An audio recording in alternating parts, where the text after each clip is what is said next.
Hi, welcome back to our channel सीखो और सिखाओ। तो हम बात कर रहे हैं पेपर नंबर 4 की inclusive education for children with disabilities में। हम लोग कर रहे हैं यूनिट 3। आज हम लोग डिस्कस करने वाले हैं 3.5 जो कि है developing resource room and resource facilities. ठीक है, तो रिसोर्स रूम क्या है, रिसोर्स रूम के अंदर कौन सी फैसिलिटीज जो है वो बच्चों को दी जाती हैं, वो जो है हम आज डिस्कस करेंगे। तो आइए शुरू करते हैं। तो सबसे पहले what is resource room. Resource room क्या होता है? Resource room is a separate setting either a classroom और a small design room. Resource room क्या है, नाम से ही आपको समझ में आ रहा है। रिसोर्स वो रूम जिसमें सारे रिसोर्सेज जो है, सारे रिसोर्सेज जो है वो अवेलेबल हो। तो वो क्या हो सकता है, एक क्लासरूम भी हो सकता है या फिर कोई एक अलग रूम हो सकता है जिसको स्पेशली उसके लिए डिजाइन किया गया हो। Whereas special education program can be delivered to a student with a disability। उसके अंदर क्या होगा, एक स्पेशल एजुकेटर होगा, साथ ही साथ वो बच्चे होंगे जिनकी स्पेशल नीड्स हैं, जिनके एजुकेशनल नीड्स जो हैं वो कुछ डिफरेंट है, उन्हें कुछ अलग तरीके से समझना है या उन्हें क्लासरूम में वो टॉपिक या वो सब्जेक्ट जो है समझ नहीं आता, तो वो क्या करेंगे, रिसोर्स रूम में आकर जो है वो जो टीचर वहां पे बैठा होगा, स्पेशल एजुकेटर होगा, वो उसकी जो एजुकेशन से रिलेटेड जो भी उसकी प्रॉब्लम है, उस टॉपिक से रिलेटेड उसको जो है वो सॉल्व करेगा, जो भी वहां पे रिसोर्सेज अवेलेबल हैं उनका यूज करते हुए। टीएलएम्स जो है वहां पे, वीडियोस हैं, अगर वहां पे बुक्स हैं, वहां पे चार्ट पेपर्स हैं, फ्लैश कार्ड्स हैं, पिक्चर्स हैं, मॉडल्स हैं, जो जो चीजें वहां पे अवेलेबल हैं उनको यूज करके जो है उसकी जो भी प्रॉब्लम है स्टडी से रिलेटेड उसको ठीक करना या सॉल्व करना।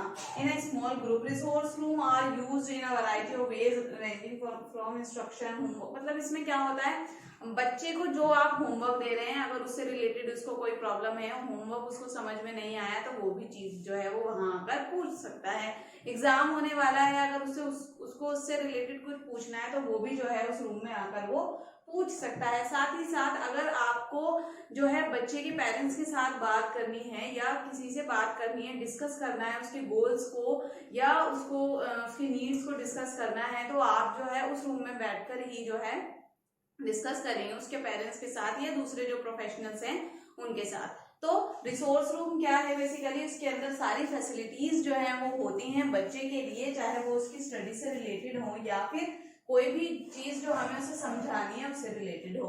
अब पर्पस क्या होता है रिसोर्स रूम बनाने का? तो resource room is both for student who qualify for special education. मतलब रिसोर्स रूम किसके लिए होता है? उन बच्चों के लिए जिनकी एजुकेशनल नीड जो है वो कुछ डिफरेंट होती हैं। तो service for a general education student who need some special instruction in an individualized और a small group setting for a portion of the day. यानी पूरे दिन के लिए वो बच्चा उस रूम में नहीं रहता, पहले वो क्लासरूम में ही रहता है, पूरा दिन वो क्लासरूम में स्टडी करता है। क्लासरूम में यानी अगर मान लीजिए इंग्लिश की क्लास चल रही है, इंग्लिश की क्लास में मैम ने कोई टॉपिक कराया, उसको वो चीज समझ में नहीं आई, तो क्या वो रिसोर्स रूम में आएगा और बताएगा अपने टीचर को कि ऐसे ऐसे ये टॉपिक है और मुझे ये नहीं समझ में आया, या जो भी उसकी प्रॉब्लम है, या टीचर बता देगी उसको किसको ये चीज समझने में डिफिकल्टी हो रही है। तो वहां पे जो स्पेशल एजुकेटर होगा इस रिसोर्स रूम में, वहां पे जो रिसोर्सेज अवेलेबल होंगे, जो टीएलएम्स होंगे, जो वीडियोस होंगी, या जो भी चीज उस टॉपिक से या उस सब्जेक्ट से रिलेटेड होगा, वो उसके थ्रू जो है उसकी हेल्प करेगा और उसको जो है अच्छे से समझाएगा। तो वहां पे क्या होता है, रिसोर्स रूम में एक बच्चा जाता है और उसको जो है इंडिविजुअल अटेंशन मिलती है, वो उसके द्वारा जो है समझता है। या फिर ऐसा भी हो सकता है एक क्लास में 20 से 25 बच्चे हैं और 25 बच्चों में से 20 बच्चों को तो समझ आ गया, लेकिन 5 बच्चे जो हैं वो नहीं समझ पाए या उनको वो चीज समझ में नहीं आ रही है, तो वो 5 बच्चों का ग्रुप भी जो है वो वहां जाकर सीख सकता है। यानी कोई एक बच्चा भी, साथ ही साथ एक बच्चों का एक स्मॉल ग्रुप भी वहां जाकर सीख सकता है।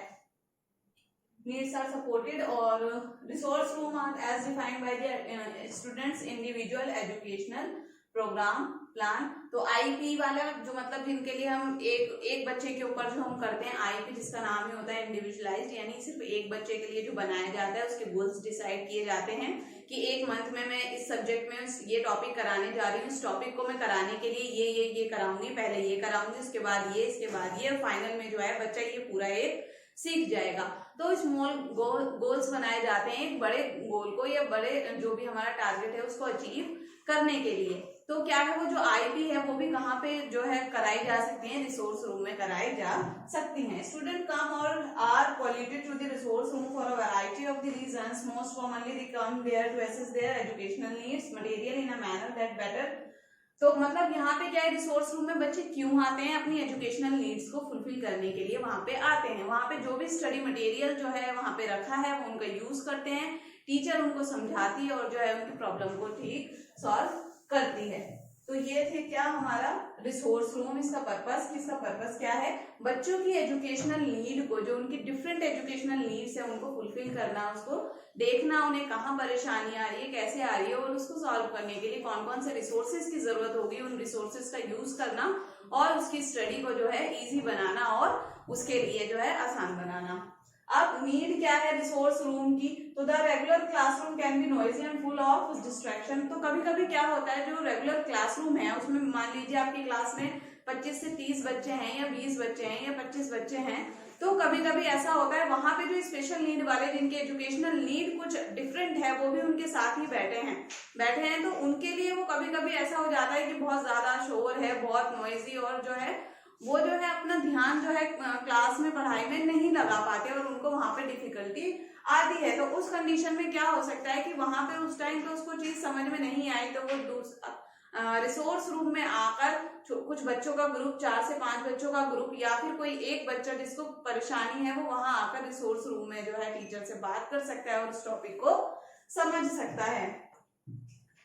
Better able to focus and take in the material, और जो भी उसको मटेरियल वहां पे चाहिए यानी उस टॉपिक से रिलेटेड वो सारी चीजें वहां पे अवेलेबल होंगी, वहां पे होंगी, और वो सारी चीजें जो है उस बच्चे को प्रोवाइड कराई जाएंगी और उसकी जो है उसको वो टॉपिक जो है अच्छे से क्लियर कर दिया जाएगा।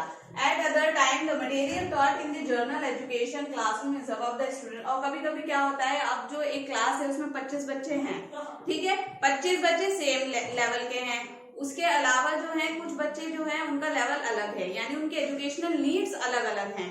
तो एजुकेशनल नीड्स उनकी जब अलग अलग हैं तो वो सेम क्लासरूम में उस चीज को नहीं समझ पाते। तो उसमें क्या होता है कि टीचर जो पढ़ा रही है वो उनके लेवल का नहीं है, क्योंकि जो हमें पढ़ाना चाहिए वो बच्चों की नीड के हिसाब से पढ़ाना चाहिए। जो टीचर पढ़ा रही है वो उन बच्चों को नहीं समझ में आ रहा, 5 बच्चों को, लेकिन 20 बच्चे जो है उस चीज को समझ पा रहे हैं। तो क्या होगा, वहां पे जो 5 बच्चे हैं जिन्हें प्रॉब्लम आ रही है, जिनके लेवल का नहीं है, वो जो है 5 बच्चे सेम टॉपिक को रिसोर्स रूम में आकर, जो वहां पे रिसोर्स पर्सन होगा, जो स्पेशल एजुकेटर होगा, वो उस चीज को उसको अलग तरीके से सेम टॉपिक को जो है उसको समझाएगा या सिखाएगा। तो ये सारी चीज आ गई इसके अंदर। Can go over the material at a slower space. तो ये सारी चीजें इसके अंदर आ गई। अब हम देखते हैं इसके बाद है has almost always a maximum ratio of 5 student. और रिसोर्स रूम जो होता है उसमें रेशियो क्या होता है, 5:1 का, यानी 5 स्टूडेंट होंगे और एक टीचर होगा रिसोर्स रूम के अंदर। 5 से ज्यादा नहीं, 5 ही, या फिर एक बच्चे पे एक टीचर, या फिर 5 से कम भी हो सकते हैं, 2, 3, 4, यानी मैक्सिमम जो होंगे वो 5 रहेंगे। Find themselves working with a teacher or a professionals one-on-one, यानी क्या होगा, वो किसके साथ वर्क करेंगे रिसोर्स रूम में, वो बच्चा जो है, एक टीचर जो है एक बच्चे पे काम करेगा, या ग्रुप ऑफ 3 to 4 बच्चों के ऊपर वो जो है काम करेगा, या फिर जो दूसरे हमारे प्रोफेशनल्स हैं वो भी वहां पर आकर टीचर की हेल्प ले सकते हैं, या फिर टीचर उनकी हेल्प ले सकता है, देख सकता है वो उसको क्या करा रहे हैं, उसकी जो दूसरी नीड्स है वो किस तरीके से फुलफिल हो रही हैं, और जो वो फैसिलिटीज जो उसको चाहिए वो जो है वहां पर भी रिसोर्स रूम में भी उसको मिल सकती हैं। Attention help student focus better be more engage. तो यहाँ पे क्या होता है, जब रिसोर्स रूम में बच्चा आता है तो वहां पे उसको इंडिविजुअल अटेंशन मिल रही है, टीचर है, बच्चा है, तो उसको इंडिविजुअल अटेंशन मिल रही है। जब उसको इंडिविजुअल अटेंशन मिलेगी तो यानी जो उसको प्रॉब्लम्स आ रही है वो खत्म, उसको वो चीज अच्छे से समझ में आने लगेगा। तो जब बच्चे को समझ में आने लगेगा वो धीरे धीरे स्टडी में एंगेज होने लगेगा, उसको जो है पढ़ाई जो है आसान लगने लगेगी और वो जो है मन लगाकर पढ़ना शुरू कर देगा। क्योंकि जब हमारी सारी प्रॉब्लम सॉल्व हो गई, जैसे हम पढ़ना चाहते हैं हमें उस तरीके से पढ़ाया जा रहा है और हमारी स्टडी जो है वो एंटरटेनिंग हो गई, हम जो है अपने इंटरेस्ट के साथ जो है क्लासरूम में आ रहे हैं और टीचर हमें पढ़ा रहा है, जैसा हमें चाहिए हमें वैसा मिल रहा है, तो हम क्लास में भी आएंगे, साथ ही साथ हम रेगुलर रहेंगे और स्कूल भी आएंगे और हमारे स्टडी में भी जो है मन लगेगा। ये हो गया।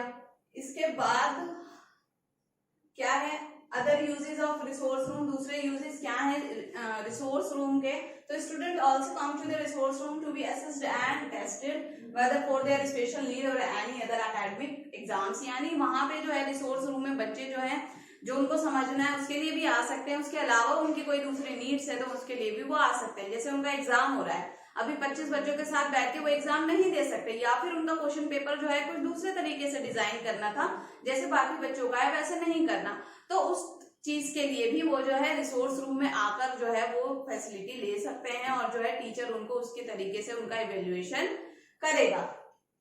उसके बाद resource room provide a less distracting environment. और क्या होता है, कुछ बच्चे ऐसे होते हैं जो एक साथ मतलब ज्यादा लोग बैठे हैं अगर उस रूम में, तो बहुत जल्दी डिस्ट्रैक्ट होते हैं, वो अपना कंसंट्रेट नहीं कर पाते स्टडी पे, उनका ध्यान बहुत जल्दी भटक जाता है।